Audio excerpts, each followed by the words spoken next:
After 20 years in real estate, this Chinatown resident is turning to art to reclaim the neighborhood. Before businesses open their doors across Manhattan's Chinatown, John Yu is up and spray painting security gates across the neighborhood. It's a change of pace for the 59-year-old, who has worked in real estate for more than 20 years. Yu's goal is to beautify the neighborhood with Chinese symbols and imagery in public spaces. The business owners in the area are acquainted with Yu and his work, which he calls the 88 Gate Project, referencing a lucky number in Chinese culture.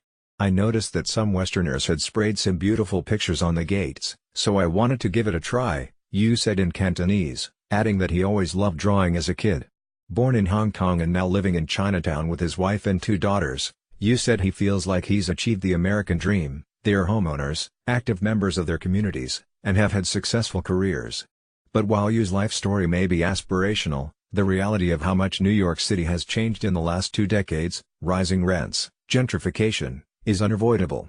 In his research, the late Peter Kwong, who was a professor of Asian American Studies and Urban Studies at Hunter College in New York City, wrote about how Manhattan's Chinatown historically served as a working-class enclave for Chinese laborers in the restaurant, textile, manufacturing, and other industries in the 1870s. Immigration to New York from the West Coast centered around the railroad and mining industries. Kwong wrote in The New Chinatown, a book about the politics of Chinese ethnic enclaves. As Chinese laborers entered these workforces, resentment from the mostly white residents grew, Kwong found, leading to a push of Chinese to the East Coast. This push has to do with increasing hostility toward Chinese workers as a source of unfair competition and labor, a professor and chair of the Queens College's Department of Urban Studies, said by phone. Discriminatory legislation was another source for this push of Chinese to New York, she added. A lot of that sentiment was stirred up by union workers, which resulted in the, Hum said. There was violence in Los Angeles and San Francisco. I think that a sense of threat and violence dispersed the population. As more Chinese moved east, Lower Manhattan's Chinatown steadily grew. In the 1870s, there were 12 recorded Chinese residents, according to. By the 1880s, the number had jumped to about 747. People of Japanese and Chinese descent were categorized together in these censuses. When an immigration quota was removed in 1965 by the diversity in the New York area boomed, growing the Chinese population.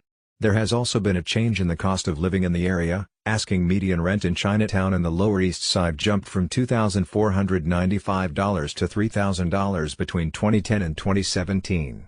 Meanwhile, median income of the area's residents showed marginal 0.29% growth between 2015 and 2016, according to from the Census Bureau, while poverty rates were at 25.8%. For home ownership, median property values have increased by 1.97%. The shift has caused some scholars to say the neighborhood is gentrifying. For Chinatown specifically, gentrification is not so much about shifts in the race of the resident but about class and resources, Hum noted. Oftentimes people misunderstand. They'll look at Flushing say, it's not really gentrification because this area is still Chinese, Hum said, referencing a neighborhood with a large Chinese population in Queens, New York.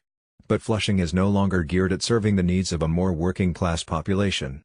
It's about catering to a global elite.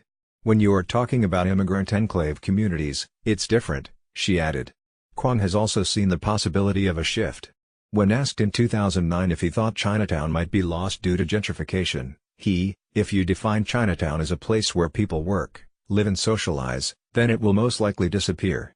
Many factories have closed down, and lower-income residents have less reason to live in Chinatown, he added. Like many other old immigrant communities, the space will still be there, but the essence will be gone.